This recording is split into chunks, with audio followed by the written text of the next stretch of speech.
Hello and welcome to Atheist Bible Study number 20. Every week, I, Joe Dixon, that's me, read from the Bible and interpret it from a atheist point of view with the help of an adult beverage. Last week I drank a Lenny beer and I still have some left over, so I'm just going to drink for the next couple of shows until I finish them off. It's alright, it's good. But again, this is Lenny I don't know if you can see it. He's got his face up on here and his face down on here, and it's Lenny beer. So I think I'm a comedian, I should do the Lenny beer, so there we go. So let's hear from me.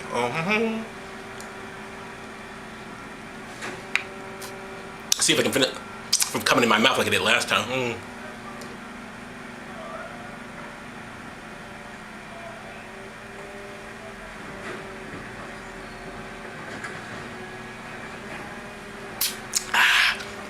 There. Woo. Because the last time I did it, I don't know if you saw last week, I was drinking and the foam kept coming up. I'm not really a beer drinker. I'm more of a spirits drinker, but I figure for this, I do it. Anyway, let's get into Atheist Bible Study number 20. Moses returns to Egypt. Moses went and returned. Now, remember, Moses had just met with God. God was hiding in the bushes, because apparently that's what, when you're the divine being, all-powerful, you gotta hide in the bushes. I'm God, I'm in the bushes. So anyway, so he's hiding in the bushes, and Moses comes over because he sees this flaming bush, and because God, a flamer. So you see this flaming bush, he goes over to the bush and says, let's deal with the bush. And it's God in the bush saying, it's me, God. And Moses says, holy crap. And he says, here, I want you to speak to the people.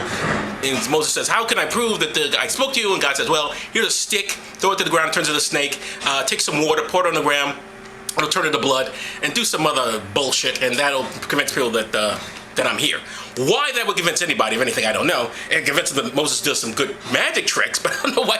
You threw a snake in the ground. Oh, I guess there's a God. Because I'm sorry, you threw a rod on the ground and became a snake. But that's what God told him to do. Rather than just meet with the people and say, hey, I'm God, follow Moses. Or just follow me, I'm here, hey, I'm God, hey. But whatever, all right?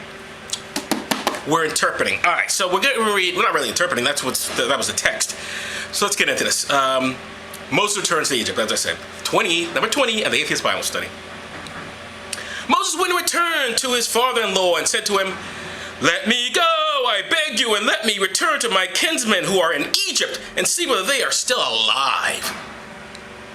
Go in peace, said he to Moses. Go return to Egypt, for all the men are dead who sought your life. I'm sorry, I skipped something. Sorry. I'm skipping a lot. I'm so sorry. Let me do that again. I beg you, let me return to this kinsmen who are in Egypt and see whether they are still alive. Go in peace, said he to Moses. That's the father said to Moses. And God said to Moses in Medina, sorry about that, skip that.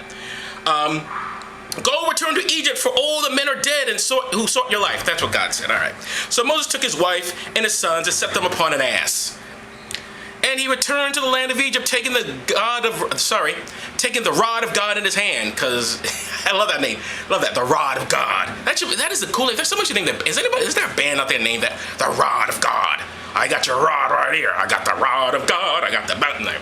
I'm the musketeer. I'm not good at songs. Anyway, the rod of God in his hand. He took the rod of God in his hand, and the Lord said to Moses, when you return there, see that you do before Pharaoh all the wonders which I have put in your hand. You know, that shit I said about the water and all this other stuff that was from last week's show.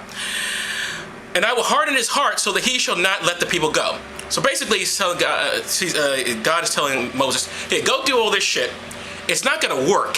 And I'm going to make sure it's not going to work because I'm going to harden the Pharaoh's heart. So basically, this is just a meaningless exercise, but it gets me off because I'm God and this is my shit. There's still some in here. Amazing. Like, why you having me do it? And no one, of course, turns around and goes like, God, why are you having me do this if you're saying you're going to harden Pharaoh's heart and he's definitely not going to let my people go? Why are you asking me to do this? No one says that. I'm going to ask him, like, why? And by the way, what's it say about the Pharaoh? That he's manipulating the guy's his heart. It says in the text, people, I'm not making this up. That's not the atheist speaking. That's what the Bible, children's Bible, but the Bible nonetheless, says. But I will harden his heart so that he shall not let the people go. I, God, will harden his heart. I will make sure this does not work. Great, thanks, God. And the Lord said to Aaron, that's his brother, go into the wilderness to meet Moses. Aaron went and met Moses at the mountain of God and kissed him. Ugh, that's disgusting. I like they went to a mountain to kiss. It's Brokeback Mountain. That's where they got the plot like that movie, by the way. It's a good movie. Aaron went and met Moses at the mountain of God and kissed him. They're brothers. That is totally gross. And Moses told Aaron all that the Lord had said to him and all the signs that he had told him to do. Moses and Aaron went and gathered together all the elders of the children of Israel, and Aaron spoke all the words which the Lord had spoken to Moses, and he did all the signs for the people to see. He did the water. Hey, water turns to blood. I did the rod from God, and then threw it on the floor, and it became a snake, and whatever the other fucking thing he had to do to make people believe he met with God. Because when you meet with God, you get a rod of God. I love the rod of God. Baby. Hey, baby. Come back to the place with me. I got the rod of God in my pants. Come on, who was not thinking that? Isn't that where your mind went to? Isn't that, I mean, seriously, don't pretend. I'm not the juvenile one. We're both.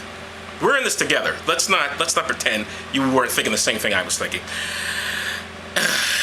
Moses and Aaron went and gathered together all the elders of the children of Israel, and Aaron spoke all the words which the Lord had spoken to Moses, and he did all the signs for the people to see. The people believed, because the people were stupid. They had no questions. This is not bullshit. This is not the Penn and Teller. They were like, oh, snake. Rod. Yes. Whatever. Fine.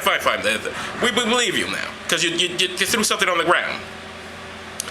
And when they heard all the Lord had visited the children of Israel, and that he had seen their suffering, they bowed their heads and worshipped. Oh, thank you for noticing our suffering, Lord. Thank you. I love that. Let's thank God for... Where has he been? Again, no one asked anybody, where have you been? Gee, now you're doing it. And even then, he's going to make sure the Pharaoh heart hardens. He doesn't open the Pharaoh's heart and says, I'm going to open his heart, and he's going to see the wisdom of letting you go. Of course, what does that say about the rest of the people who are also suffering? I mean, not everybody here is a slave, is necessarily a Jew or a Hebrew, or whatever the hell Moses is supposed to be.